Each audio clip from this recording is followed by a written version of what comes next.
APMC ರಸ್ತೆಯಲ್ಲಿ railway under pass ನಿರ್ಮಿಸಬೇಕಾದ ಸ್ಥಳದ ವಿಚಾರದಲ್ಲಿ ಕೆಲವೊಂದು ತಾಂತ್ರಿಕ ಗೊಂದಲಗಳು ಉಂಟಾಗಿದ್ದು, ಇದನ್ನು ನಿವಾರಿಸುವ ನಿಟ್ಟಿನಲ್ಲಿ 2 ದಿನದೊಳಗಡೆ ಸಮಗ್ರ ವರದಿಯನ್ನ ನೀಡಲು ಅಧಿಕಾರಿಗಳಿಗೆ ಸೂಚನೆಯನ್ನ ನೀಡಿದ್ದೇನೆ ಎಂದು ಸಂಸದ ನಳಿನ್ ಕುಮಾರ್ ಕಟೀಲ್ ಹೇಳಿದ್ದಾರೆ. ಅವರು ಪುತ್ತೂರಿನ ರೈಲ್ವೆ ನಿಲ್ದಾಣ ಸಮೀಪದ ಲೆವೆಲ್ ಕ್ರಾಸಿಂಗ್ ಬಳಿ ಪ್ರಸ್ತಾವಿತ ಅಂಡರ್ ಪಾಸ್ ನಿರ್ಮಾಣ ಸ್ಥಳದ ಪರಿಶೀಲನೆಯನ್ನ ನಡೆಸಿ ರೈಲ್ವೆ ಮತ್ತು ನಗರಸಭೆ ಅಧಿಕಾರಿಗಳ ಜೊತೆ ಚರ್ಚಿಸಿ ಬಳಿಕ ಸುದ್ದಿಗೋಷ್ಠಿಯಲ್ಲಿ ಮಾತನಾಡಿದರು.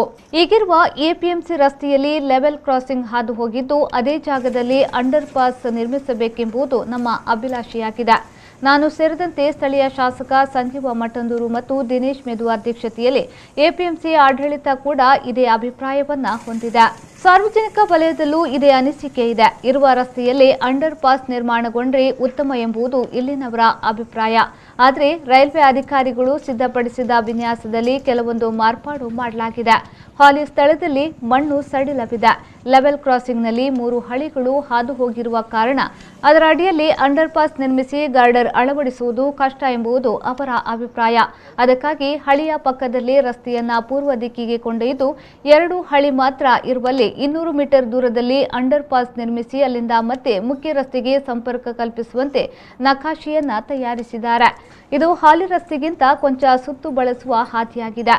ಸ್ಥಳೀಯರ ಅಭಿಪ್ರಾಯ ಭಿನ್ನಾಭಿಪ್ರಾಯಗಳಿರುವ ಕಾರಣ ನಗರಸಭೆ, ಲೋಕೋಪಯೋಗಿ ಇಲಾಖೆ ಹಾಗೂ ರೈಲ್ವೆ ಎಂಜಿನಿಯರ್ಗಳು ಸೇರಿ ಸ್ಥಳ ಪರಿಶೀಲನೆಯನ್ನ ಮಾಡಿ 3 ಬಗೆಯ ವಿನ್ಯಾಸವನ್ನ ರಚಿಸಿ 2 ದಿನದಲ್ಲಿ ವರದಿ ಕೊಡಲು ತಿಳಿಸಿದ್ದೇನೆ ಎಂದು ಹೇಳಿದರು. ಈಗ ಮಾರ್ಚ್ನಲ್ಲಿ ಮಾರ್ಚ್ ಕೊನೆ ಹಂತಕ್ಕೆ ಕೆಲಸವನ್ನು ಪ್ರಾರಂಭ ಮಾಡಿದ್ದಾರೆ. ಒಂದು 5 ತಿಂಗಳ ಕಾಮಗಾರಿಯಲ್ಲಿ ಮುಗಿಸ್ತಾರೆ ರೈಲ್ವೆ. ಇದಕ್ಕೆ 50-50 ಹೇಳಿದ್ರೆ ಕೇಂದ್ರ ಸರ್ಕಾರ 50, ರಾಜ್ಯ ಸರ್ಕಾರ 50% ಕೊಡೋದ್ರ ಮುಖಾಂತರ ಈ ರೈಲ್ವೆ ಸೇತುವೆ ಒಪ್ಪಿಗೆಯನ್ನು ಕೊಡಲಾಗಿದೆ. ನಾನು ವಿಶೇಷವಾಗಿ ರಾಜ್ಯ ಸರ್ಕಾರದ ಗಮನ ಸೆಳೆದು ಉನ್ನತಾಗಿ ಮುಖ್ಯಮಂತ್ರಿಗಳಿಂದ ಇದಕ್ಕೆ ಅನುದಾನ ತಂದಿರತಕ್ಕಂಥ ಸಂಜೀವ ಮಠಂದೂರು ಅವರಿಗೆ ಅಭಿನಂದನೆಗಳನ್ನು ಸಲ್ಲಿಸ್ತೇನೆ. ಕಾಮಗಾರಿಗೆ ಪೂರ್ಣವಾಗಿರ್ತಕ್ಕಂಥ ಪರಿಶ್ರಮವನ್ನು ವಿಶೇಷವಾಗಿ ಕಳೆದ 1 ವರ್ಷದಲ್ಲಿ ನಮ್ಮ ಎಪಿಎಂಸಿ ಅಧ್ಯಕ್ಷರು ದಿನೇಶ್ 106 ಬಾರಿ ಬೆಂಗಳೂರು, ಡೆಲ್ಲಿಗೆ ಬಂದು ಶಾಸಕರ ಜೊತೆ ಆಗಿ ಇದಕ್ಕೆ ಒತ್ತಡವನ್ನು ಹಾಕಿದ ಪರಿಣಾಮ ಆಗಿದೆ. ಬಹಳ ವರ್ಷದ ಬೇಡಿಕೆ ಇದು. ಇವತ್ತು ಸಣ್ಣ ತಾಂತ್ರಿಕ ಸಮಸ್ಯೆಗಳಿದ್ದಾವೆ.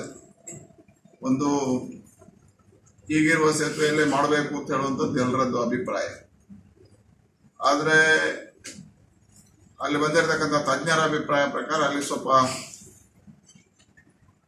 ಲೂಸ್ ಇದೆ, ಮಣ್ಣುಗಳು ಮಾಡಲಿಕ್ಕೆ ಸ್ವಲ್ಪ ಕಷ್ಟ ಅನ್ನುವಂಥದ್ದು ಒಂದಿದೆ. ಎರಡನೇದು ಅಲ್ಲಿ ಟ್ರ್ಯಾಕ್ಗಳು 3 ಬರ್ತದೆ. ಗಾರ್ಡರ್ ಹಾಕ್ಲಿಕ್ಕೆ ಸಮಸ್ಯೆ, ಬೇರೆ ಬೇರೆ ಸಮಸ್ಯೆಗಳು ಮಾಡುವಾಗ ಬರಬಹುದು ಅಂತ ಹೇಳುವಂಥದ್ದು ಅಲ್ಲಿಯ ತಜ್ಞರ ಇಂಜಿನಿಯರ್ಸ್ಗಳ ಅಭಿಪ್ರಾಯ. ಹಾಗಾಗಿ ಇನ್ನೊಂದು ಪ್ರಪೋಸಲ್ ಅನ್ನು ಅವರೇ ರೈಲ್ವೆ ಅವರು ಕೊಟ್ಟಿದ್ದಾರೆ. ಸ್ವಲ್ಪ ಅಲ್ಲಿಂದ 200 ಮೀಟರ್ಗಳ ಮುಂದಕ್ಕೆ ಹೋಗಿ ಅಲ್ಲಿ ಮಾಡಬೇಕು ಅಂತ ಹೇಳುವಂಥ ಅಭಿಪ್ರಾಯ ಹೊರದಿದೆ. ಈ ಸಂದರ್ಭದಲ್ಲಿ ಶಾಸಕ ಸಂಜೀವ ಮಠಂದೂರು, ನಗರಸಭೆ ಅಧ್ಯಕ್ಷ ಜೀವಂದರ್ ಜೈನ್, ಎಪಿಎಂಸಿ ಅಧ್ಯಕ್ಷ ದಿನೇಶ್ ಮೆದು, ನಗರ ಯೋಜನಾ ಪ್ರಾಧಿಕಾರದ ಅಧ್ಯಕ್ಷ ಭಾಮೆ ಅಶೋಕ್ ಶಣಿ, ನಗರಸಭೆಯ ಪೌರಾಯುಕ್ತರಾದ ಮಧು ಎಸ್ ಮನೋಹರ್ ಮೊದಲಾದವರು ಉಪಸ್ಥಿತರಿದ್ದರು.